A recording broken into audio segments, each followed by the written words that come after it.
Very pleased to welcome our guest to this week's episode of the United Boxing Podcast. He is one of my favorite boxing writers and also one of my favorite science and nature writers. Kieran Mulvaney has covered boxing for 21 years and is my colleague at boxingscene.com. Kieran, you just got back. Well, actually, you're still in Dallas after Jake Paul versus Mike Tyson.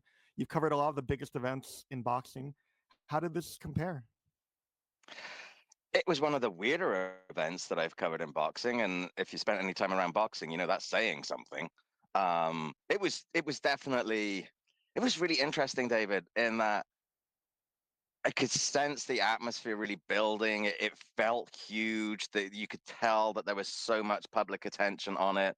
That people I hadn't spoken to in 10 years were suddenly texting me, and I'm sure you had the same experience and writing to me about asking me what I thought.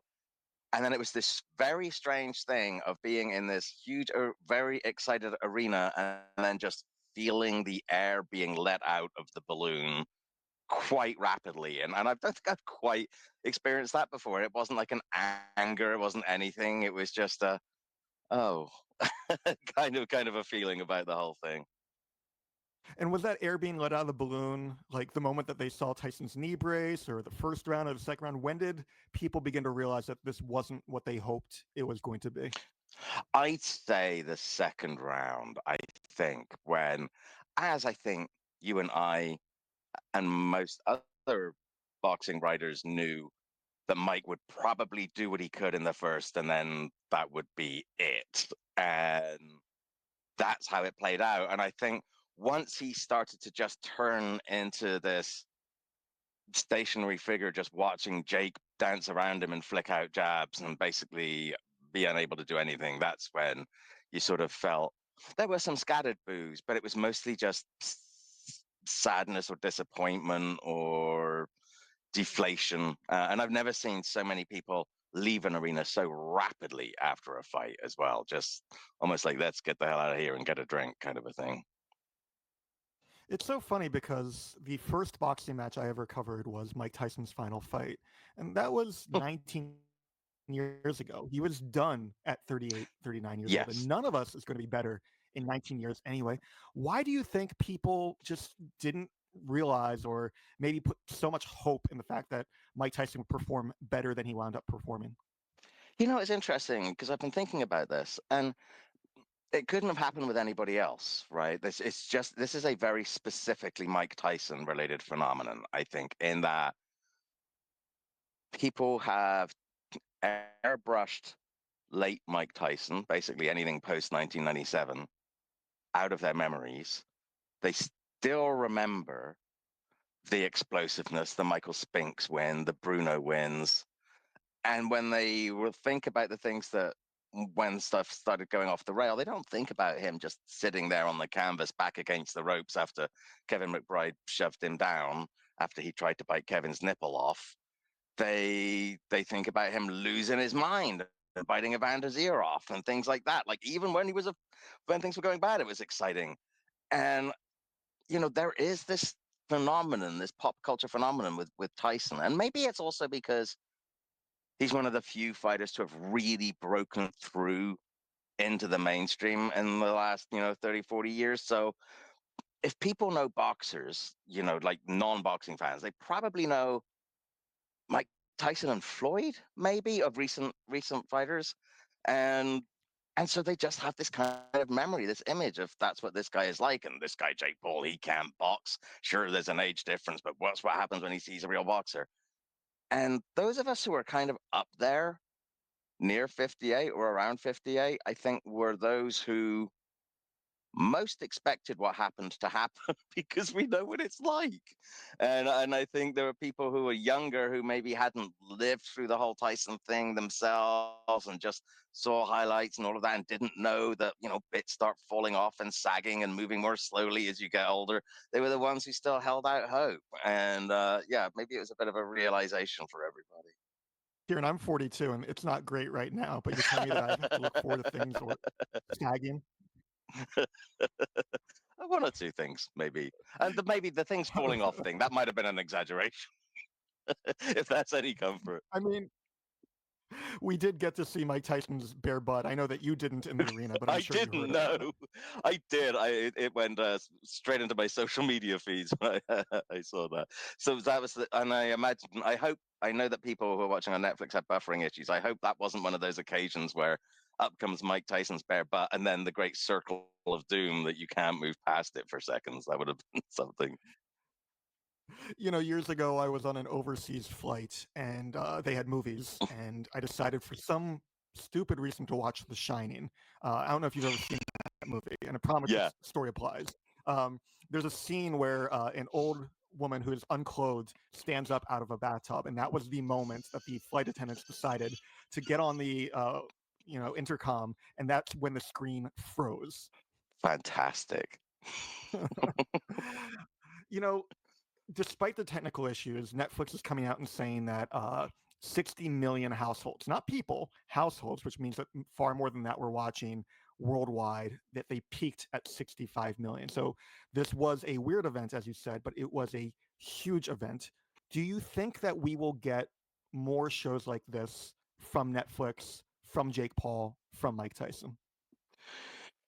Um, well, hopefully not Mike Tyson, and in fact, I kind of doubt that actually. I'm not sure that he can sell this again against anybody. Um, so I mean, I think people realized what the reality of it was, and it wasn't so much down to Jake being a great boxer; it was just down to Mike being old. So no, not Mike Tyson. Um, Netflix and Jake Paul, I don't know. So um, I spoke to Nikisa Badarian, who is Jake's business partner at MVP, and he said the whole deal was that they signed basically an open-ended thing with Netflix about doing an event with Jake Paul against somebody, and then the Tyson opportunity came up, and everybody peed their pants and went ahead and went with that, and so Nikisa said that there's an option open for them to continue this depending how Netflix feels about everything. And I don't know. I think Netflix will probably think they need to either fire some engineers or hire a lot more. Um, and I'm sure they'll have the bugs sort of shaken out because they're doing a live NFL show on Christmas Day. So they're certainly interested in continuing to do live sports. It's interesting. So they're interested in the idea, but it's like when you come out of the gate with something this immense, I don't know where you go with it afterwards. Do you just do you want to just be in the Jake Paul business, or do you want to do something else? I don't know. I don't know how much this is replicable. It was just a weird mixture of pop culture and sports and everything and nostalgia all came together. I guess it would depend on what their expectations are. If they only want to do 60 million households worldwide each time, then I don't know what else they're going to do. But if they want to just do, if they think there's an opportunity here for them to do big fights, I don't know. The production values were great when they weren't buffering. They were definitely interested. I don't know. I think it's a possibility, specifically with Netflix and with MVP. I've taken a long time to just say I don't know, but it's. I think that nobody's ruling it out. Everybody's into the idea. Everyone's just gonna, go into meetings and think about it. I just don't know what the event would be, but I think it's a Yeah. possibility. Yeah, and I think about the fact that we boxing fans are always hopeful that there will be more outlets to bring us more fights. Mm, I don't know that that is what Netflix would be doing because, you know, the whole point is to earn money. right, And I don't know how many people would be subscribing to Netflix solely for boxing that wouldn't already be subscribing to Netflix. right, Without me talking to any Netflix executives, my guess is that by having something like this or the Tom Brady roast earlier in the year, they have these one-off events so that people see Netflix with an even greater value than their tremendous library of programs. With yeah, that said, I think that when you see the number of households that tuned in for this, you can begin to wonder um, whether if you charge maybe a lower pay-per-view price than what boxing traditionally charges, that you can get big money and capitalize on the popularity or the antipathy towards Jake Paul. And that leads me, if I may, into the next question, which is, earlier this year, Jake Paul fought the second of his pro boxer opponents, somebody who had some pro boxing experience, but really wasn't that good. And after that is when I was thinking, oh, he really needs to actually face real opponents now. And then 6 days later, they announced the Mike Tyson fight. Where do you think, this is a two-parter, where do you think Jake Paul should go from here, from you as a boxing writer, and where do you think Jake Paul will instead go from here? And so the difficulty with the should go question is, who is Jake Paul as a boxer and what does he want to be as a boxer? Um, where should he go if he wants to follow the traditional path of gradually increasing his opposition and getting better and getting higher in the rankings? Well, it doesn't matter what he should do because that's not what he's going to do, because that's not what he's interested in. Um, I there was another conversation that I was having with some folks actually post fight, which is, well, now what does he do? Um, that is the challenge. Like, how do you sort of top this? I wonder if I wonder if this might not have worked out very well for Jake and for his appeal, in that I think he hoped that this would in some way validate him a little bit. Like, oh, look, among his casual fans, hey, look, Jake can even beat Mike Tyson. That's really impressive. The guy can really box. Whereas everyone who saw that knows exactly what happened. Jake basically arranged a glorified session of elder abuse. So I, I don't know what he needs. I don't know if he needs to do something else to get people back on board or not. Yeah. Does he need to actually fight a sort of competent boxer who, you know, weighs 130 pounds or something, that he can fight a dangerous opponent who isn't a dangerous opponent? I don't, yeah, I'm not entirely sure. I think he'll Yeah. sort of sit and think, what's the next opportunity to come up? He's past the point of fighting other social media guys. I think there's no point in him ever fighting a Right. KSI or anything like that. He's just on a totally different thing. There's no, there's, I don't see the point for him, for his career, of doing okay, now I'll fight the number 27 ranked cruiserweight and show that I can do it. That's just not where he's at. That's just not what he's doing. So, but I do think that probably whoever he next fights, needs to have a sense of some kind of threat, uh, because I think he needs to. I don't. My guess is that this didn't work the way he wanted it to, in that it didn't enhance his credibility. So and I think that credibility is important to him, as well as $40 million a fight.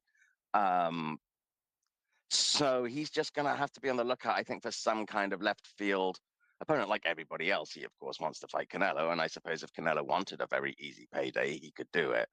But I don't think Canelo wants to give him the credit, the opportunity. So yeah, I think he'll sit and think and see what comes up next. But I do think he needs to show a little bit more credibility as a boxer, because I think after this the novelty might wear off quite rapidly unless he does something different. Yeah, I completely agree. I feel like I understood why he did this fight. This was the Yes. biggest boxing match in the United States since Mike Tyson fought Buster Mathis Jr.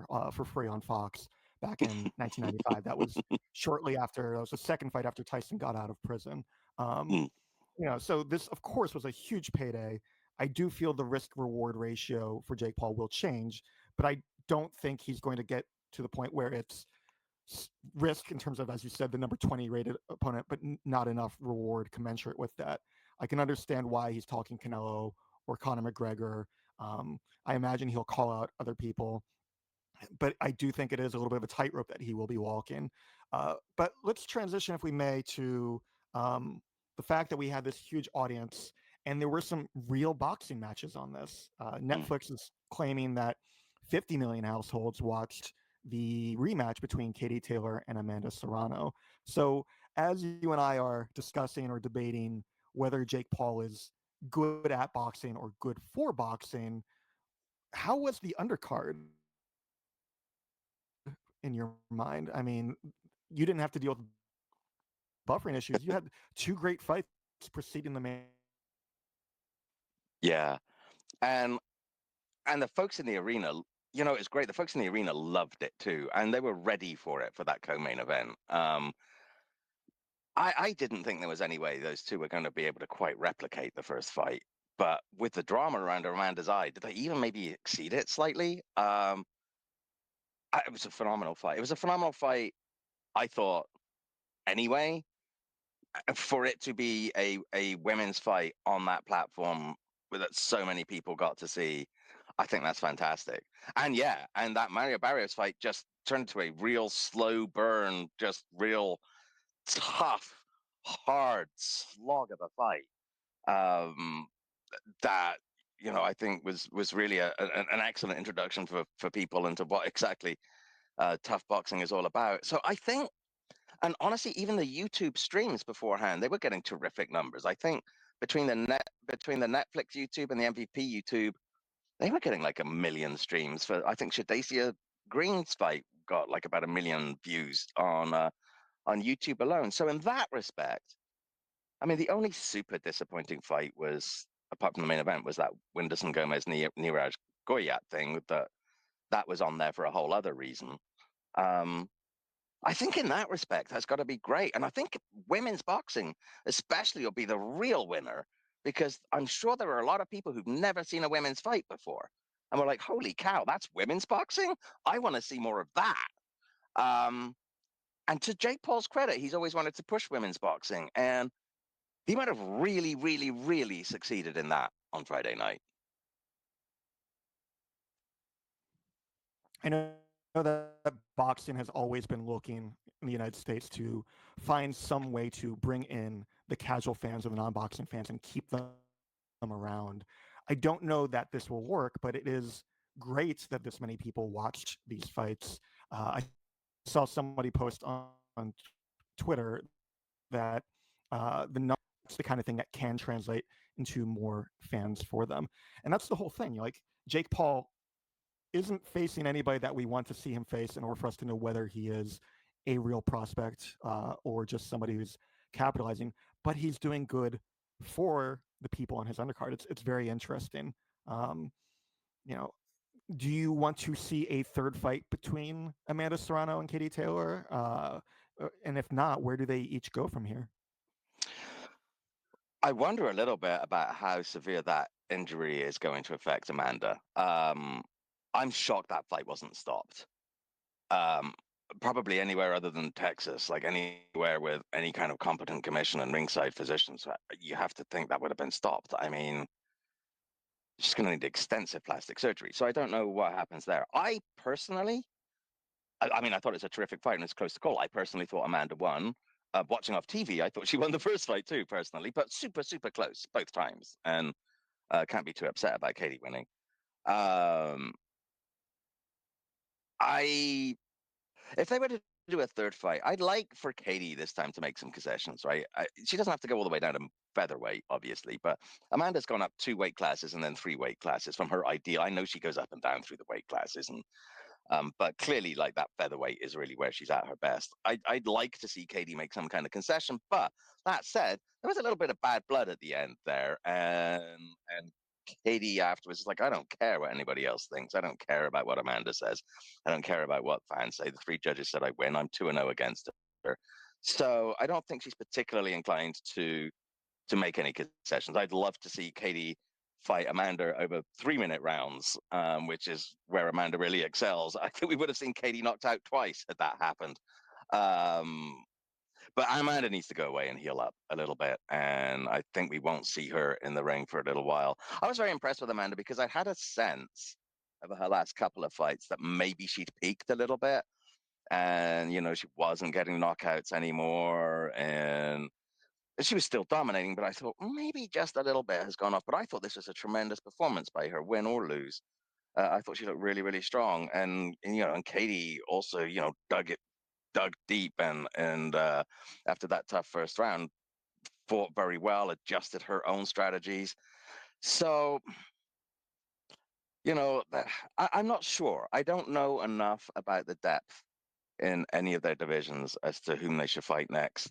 I think, Katie's probably going to be able to get another defense in, maybe another two before Amanda's even ready to get into the ring.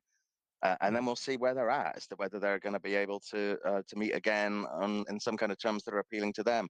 Amanda, in a strange way, has the advantage because she is going to have Jake pushing her, either way. So, yeah, I just think they need to go away and take a little bit of time to heal and see what happens. And I kind of get a sense that Amanda would probably want to go back down a couple weight divisions. She talked a couple of times about the difficulty in getting back up into to 140.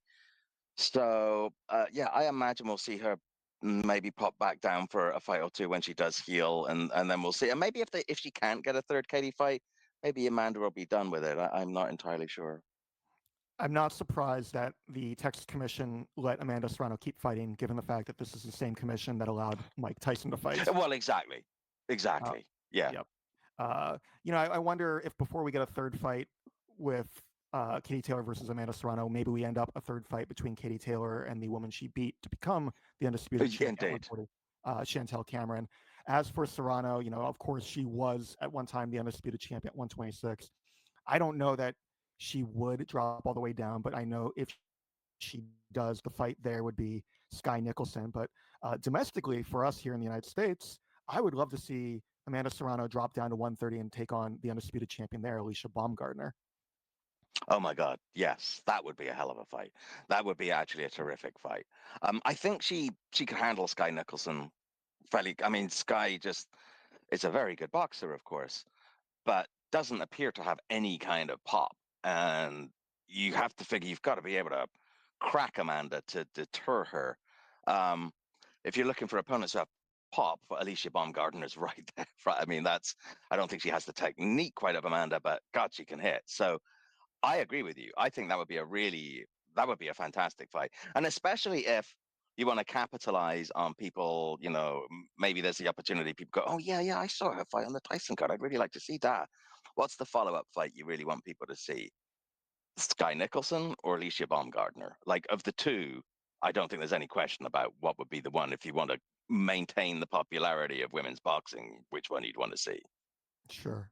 Um, well, it'll be interesting to see what happens going forward. It'd also be nice for us to go back to covering some of these non-circuses, although boxing always brings up plenty of circuses, even when Jake Paul isn't involved. You and I both know this because we've been covering the sport for 20 plus years now. It's interesting how we both came to this from different angles or from different reasons. You were covering science and nature beforehand, is that? And then you got involved in boxing. What was your entry into boxing like? So, yeah, so it's 2003. I was 35. I've been writing about science and nature and the environment really since I was 17, 18. And so here's the thing. I had just made a bit of money from a very, very stupid website. Some friends and I, during the Iraq War, put together a website called We Love the Iraqi Information Minister.com. And, this was the guy who was like, there are no Americans anywhere in Baghdad, as you could practically see the tanks going in the background in the middle of the Iraq War. And we put together just like a really stupid website where we photoshopped him into a bunch of battles in the past and made up quotes for him. And we put a dead link saying, get your Iraqi information minister t-shirt here. Sent it to a few friends, thought it was funny. And 2 days later, we got email from an English rugby team going, hey, your t-shirt link is dead. We all really want a t-shirt. And so then we decided to make some t-shirts, and then it just started going viral. And Reuters wrote an article about us, and then it went completely nuts. And we ended up putting Iraqi information minister stuff on all kinds of things, frisbees and mouse pads, God knows what else, and made a small fortune in about a month. And with that money, I decided, because I'd always been a boxing fan, I want to do something different with my writing. I'm going to just take a little bit of time to go to Las Vegas because I've always wanted to go to Las Vegas, and I'm going to do a book on Las Vegas boxing. And so I went down there and I sort of just, used previous books that I'd written as very expensive business cards to prove to people that I was legit. Started getting credentialed for fights. Met a whole bunch of people, did a whole bunch of interviews in Las Vegas, started hanging out in the Las Vegas fight scene, wrote most of the book, and sent it around a bunch of publishers, most of whom said words to the effect of, "This is really interesting. Boxing fans don't buy books. We're not interested." And the publishers who were the least interested were the ones who just published boxing books because they saw how poorly they did. And now I put all this effort into this. I had forgotten to pay taxes on the money that I'd earned off the stupid website. I use earned in the loosest sense on the money I had gained from the stupid website. So now suddenly, from having a nice bit of money from this stupid website, I was now in debt. Oh, And as I was trying to figure out what to do, my friend Rachel Charles, who I think you also know, yep, was a the publicist for publicist. Goosen at the time, said, "Hey, ESPN's looking for a freelance feature writer. Are you interested?" I'm like, "Oh boy, am I. I need to make some money back somehow from this." And then I was sitting ringside at a fight in Las Vegas, and Fred Sternberg, who we also know, good friend of ours, publicist again, sat down and said, "Hey, Reuters is looking for a ringside stringer. Are you interested?" And I'm like, "Boy, am I. I've got to make some money back somehow." And then I just ended up staying around boxing, and it just never went away. And here we are, really. So my plan to do a spend 6 months in Vegas writing a book has turned into 21 years of having something of a career. Well, boxing is for the better because of it. You are so multi-talented. You know, as a writer, you've done TV hosting, you've done podcasts, including with our mutual friend Eric Raskin, um, and that's just in boxing. But you know, I remember, gosh, I think I was living in Vermont at the time, 15 years ago, when you had your second Washington Post magazine cover story Oh yeah. about polar bears, which led me to your book. So where does the science and nature writing fit into things? I imagine it must be nice to be able to flex multiple muscles. Yeah, it really is. Look, I'll be honest with you. That's the aspect that I most enjoy, um, largely because I'm just like not writing about 58-year-old men getting more brain damage. I kind of enjoy stretching that science muscle as well. So yeah, I think probably in terms of time, they probably take up about an equal amount. There's more variety in the science and writing aspect of it. I write probably an article or two a month for National Geographic. I'm working now with a organization called Polar Bears International, who hire me to do a whole bunch of articles and briefings on polar bears and on the Arctic and on climate change. And I've just finished another book, which is about the melting of the Arctic and whether there'll be commercial seaways through the Arctic. Um, and that is what I really enjoy. And I often speak with somebody. Oh yeah, I write for National Geographic. And then if people keep prodding, I'm a little bit more sheepish about, yeah, and I also write about boxing. Um, uh, I'll be honest with you, David. Yeah. If I could earn enough money from just doing the science and nature stuff at this point, after 21 years of being ground down by being around the boxing business, I think I would do that. I don't think I'd do it the other way, like give up science and nature to be a full-time boxing writer. But you know what it's like. Look, I love boxing. I'm such a fan of the athletes. I admire. I'm interested in the sport. uh, the boxers just continue to amaze me, like what Mm. they are able to put themselves through. I'm in awe of all of them every time. I find the stories fascinating. I love doing all of that. um but the business, my god, I mean, I know you must feel it too, just being around all of it just sometimes just makes me feel like having a very hot shower. It's just, it's rough, isn't it, dude? It can get to you, can't it, after a while? It's just not the boxers necessarily themselves, not the pure aspect of two athletes in the ring together, but everything else around it can be draining. Yeah, I agree. There are times that I imagine myself just being happy, sitting in a cabin somewhere in the mountains, so long as I Yeah. had the ability to watch boxing and write about it from there. With that said, I still enjoy being ringside. I still enjoy being there for the fights, but also being there for the events, whether that is uh, you and I at AT&T Stadium going up to the top, Hmm. or walking around Montreal as we did, or just seeing some of our many friends and colleagues in the sport. But I'm glad that you have these multiple outlets. I know that this is a boxing podcast, but for anybody who's interested in science and nature, you are an excellent reporter and writer, and it's always fascinating to read your work. Oh, thank you very much. And I have to say, I concur with you. Like looking back at this last week in Dallas, in many respects, I could have done everything without leaving home. It wasn't one of those deals where, like sometimes if you're at a fight at the MGM and you just park yourself in the media room and it's like, oh, here's Lennox Lewis, I'll grab him for an interview. Or here's, Bernard, I'll grab him for an interview. There was none of that. That was just a series of tightly managed events that were all streamed. And what interviews I did over the phone. And I'm like, I could have just stayed home with my cats. But there is something about being there. There is something about being at the event. And yeah, actually, candidly, spending a week with Fred Sternberg doesn't suck, right? And some of the other friends are turning around, oh, hey, Stitch, and so on and so forth. And yeah, that's actually kind of neat. That is a benefit. I completely concur with you that that is a benefit. And when I did the HBO gig, it was a bit much in that I was on the road. Like we were probably doing what, 2 fights a month. And it's a lot of time on the road. But I did love the whole camaraderie of it all. I think you would use the word circus earlier, and it is. We're just a traveling freak show, right? And seeing each other in some different setting every few weeks or whatever. There's something to that. That is a benefit of the gig. Yeah. Well, Kieran, thank you so much for joining us this week. For our listeners, how can they follow you on the socials? So I've abandoned X. I've been gradually spending less and less time there, and I've decided to I'm just only on it for as long as it takes for me to find all the other accounts that I want to follow and find them on others. So you can find me on either Threads or Blue Sky as Kieran Mulvaney. And I'm starting to post a little bit more on both of those. So that's where you can find me. And people can read your work throughout the week on boxingscene.com. You did some great Exactly. work with the Mike Tyson Jake Paul fight. Kieran, thank you again for joining us. Hey, thanks, David. I appreciate it.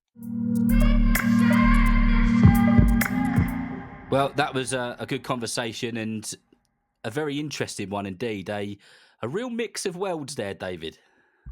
Yeah, I mean, the fact that Kieran is both a boxing writer and a science and nature writer, he's been around two of the most ferocious beasts ever to roam the planet, and that is polar bears and Mike Tyson. Well, that's enough about Jake Paul versus Mike Tyson.